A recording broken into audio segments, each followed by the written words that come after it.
Hello knitters, Phelan from Strands Knitting Studio in San Clemente, California. Today I have off my needles, on my needles, and all about felting. Everything's about felting today, so stay tuned.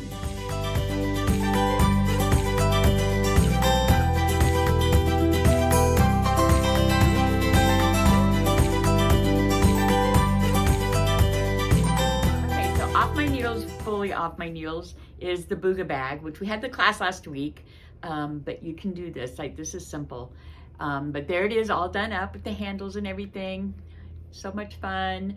Now, of course, this is the Nora, which stripes all by itself, so you don't have to do any color work. You're just knitting in the round. You start at the bottom and you knit back and forth and make this rectangle. Hardest part is you got to pick up the stitches around the rectangle, and then you're knitting in a circle. So what I did, because you need 3 skeins of carry-on, and I wanted to use it all. I didn't want any really left over. So I knitted up 2 skeins worth, which I don't know, got me to nut here or something. And then I made my I-cords. Now this I-cord was a 6-foot I-cord that you felted and then cut in half. And now my knots could be down closer to the tips of the end of the thing here, I-cord, and this handle would be a little bit longer. But if you want like a shoulder one or something, you need to go to, like, this is 6 feet, I do like 8 feet at least. Remember, it shrinks down, and you can always cut. You can always make it shorter, you can't make it longer. So, and then whatever yarn I had left over, I finished knitting the bag. Now for casting off, you need 3 lengths, I would say 4. They say 3 is the typical, but I say 4 lengths of whatever. So this was a circle, so you just have your yarn and go around the circle for 4 times, and then that's how much you need to be able to cast it off. So then I usually, if I've got more yarn, I just want to be able to stop, I just put a really easy knot, like not a tight knot, because I got to be able to take it out in my knitting and in my yarn, and then I just make it go back into my ball, and I knit until I get to the knot, because now I know I have enough and I don't have to keep checking. So that's how I handle wanting to use all my yarn up and still having enough to bind off, is 4 lengths of whatever. Like if you're doing a blanket, you're going to measure 1, 2, 3, 4 times on the length, or get a measurement, and and then as I said, I usually put a knot in it so that I know. You could put a little pin in it if you wanted to, just something that'll stay right there, and so like a safety pin would work, so you know where you have to stop in order to have enough to bind off. All right, and so, but here it is. And so you, of course, can still make this bag. We're going to be, I think we're going to be doing a lot of felting. It's sort of fun right now. So we're going to be doing a bit of net felting this year, I think, the end of this year. And so, again, this is super simple. It's all knit. There isn't a purl stitch on here. I did a tutorial for the I-cord a week or so ago. You can also find I-cord tutorials on YouTube all over the place. It's a regular thing. And yeah, so if you wanted to come to, if you were a little afraid to like do the pickup, you can come to any workshop. Just have this already casted on. And I think this is the medium. There's 2 patterns. There's one that has a tiny one and this one, and then there's a bigger pattern that's a bigger bag. So on this one, this is the bigger one, and I think it was 34. It's either 34 or 36. Cast on 36, doesn't matter. 34 stitches, and you knit for 34 rows. So I think it was 34 stitches and 34 rows. So, but come with the bottom all done and ready to pick up. And then I can help you pick it up, because there's no need coming and just knitting a rectangle in class. You can do that on your own. So come with that. Then I can help you pick it up if you need to, and then you're just going around in a circle knitting. It's like so simple and so fun, and then felting just makes everything go away. Any inconsistencies go away, any little baby holes go away. It's just so much fun. So that's the Booga bag. Okay, so on my needles is the Sailor Slippers, which is this is the Sailor Slippers, and I'm experimenting with our Slippers yarn. It's actually called Slippers yarn. It looks like this, because you need a super super bulky yarn. And this has these two different things going. So what I did was I took out this is half a skein. So I took off the one half of the skein that with these two colors. I wound them separately. So you'll end up with one skein, you'll end up with 4 of these, like a colored one and a green one, and you'll have another colored one and another green one. So far, this is really fun and this is easy. This is like pretty amazing. I've got yarn all over the place. I have yarn all over the place. Okay. So you can sort of see what's happening. So you start here, you make this piece right here. This is the back of the slipper. Then you pick up here, you pass on some stitches, and you pick up here. Probably one of the hardest parts.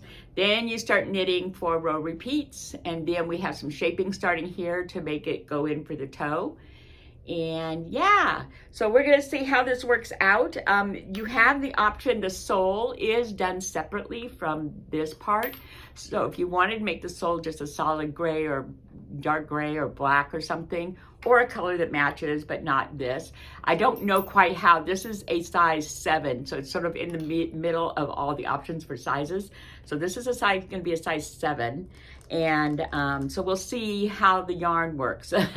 See if I end up with enough yarn to do the pair, or if we sort of need to do the sole in a separate color so that you can use this yarn, and then you just have the sole in a neutral, whatever color you want to do. I mean, this would be a brown would be good on this one too. So stay tuned for this. I started this yesterday. I started this last night, actually.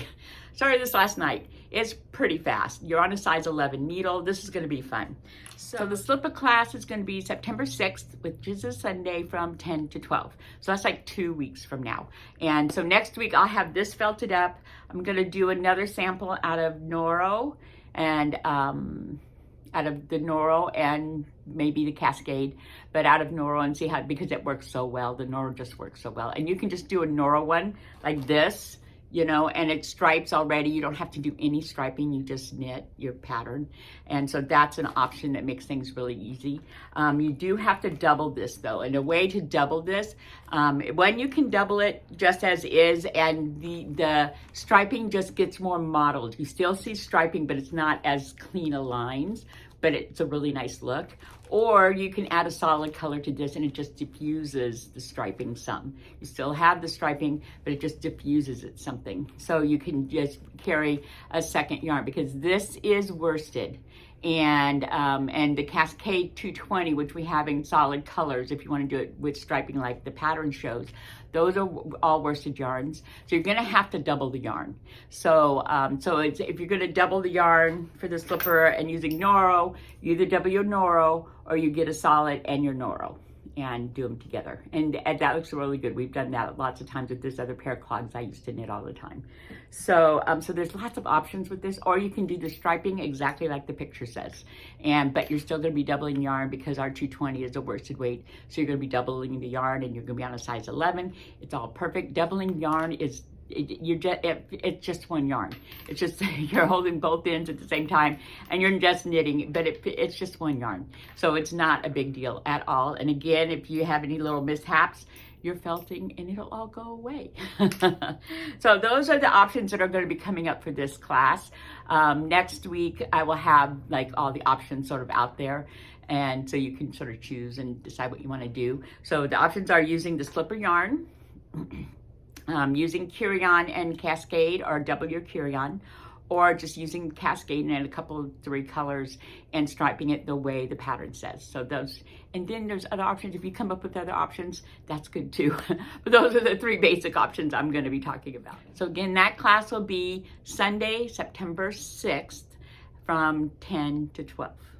Okay, now the actual felting itself, I'm going to talk about, I've talked about it too a couple weeks ago, but I'm going to sort of go over it again. So you're felting by putting things into the washing machine. If you have an older washing machine that agitates, then you're going to be able to felt no problem. If you have a newer one, it's probably not going to felt all the way.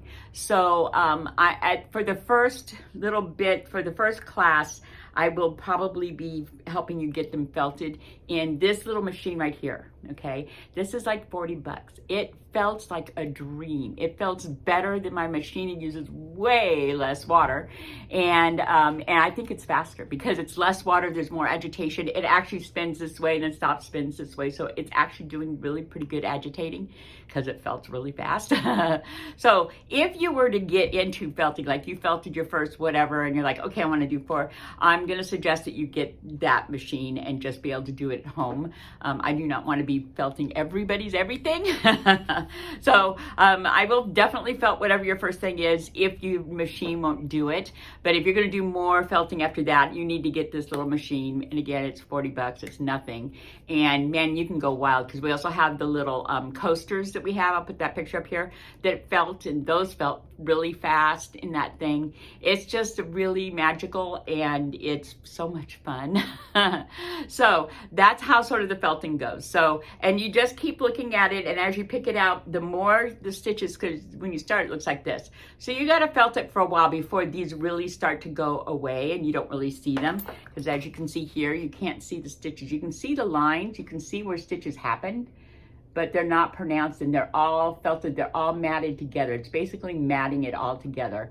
So that like even in the handle here, you poke a hole with your knitting needle. I poked a hole and then I actually cut one thread so that I could get these through. But you can sit there and poke the hole and nothing happens. It's felted. It's not, nothing's going anywhere. So so that's what's really fun about felting. And there are many, many things you can felt. Lots of different bags and slippers, hats. There's some wonderful hats that are felted that are brimmed hats. Those are fun.